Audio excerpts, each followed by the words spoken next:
for effective solutions. If we don't received OTP.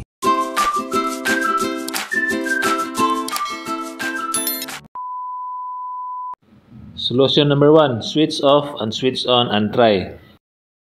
So dito mga idol, i-try natin i-switch off yung ating cellphone at least 5 seconds and then i-switch on natin ulit and then try baka makakatanggap tayo ng OTP.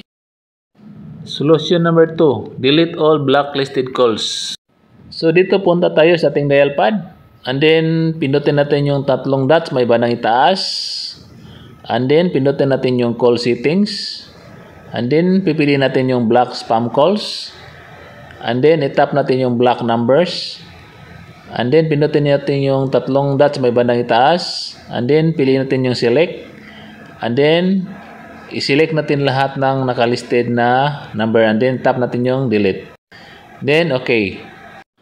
So, solution number 3. Turn on and turn off airplane mode.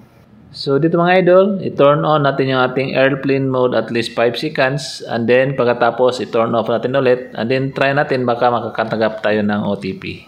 Solution number 4, remove SIM and insert it again and try.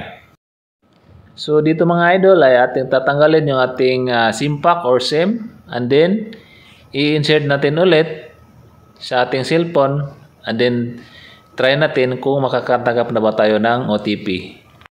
So sana may naitulong ang video na ito. Huwag mong kalimutang mag-like at mag-subscribe. See you on my next video and God bless.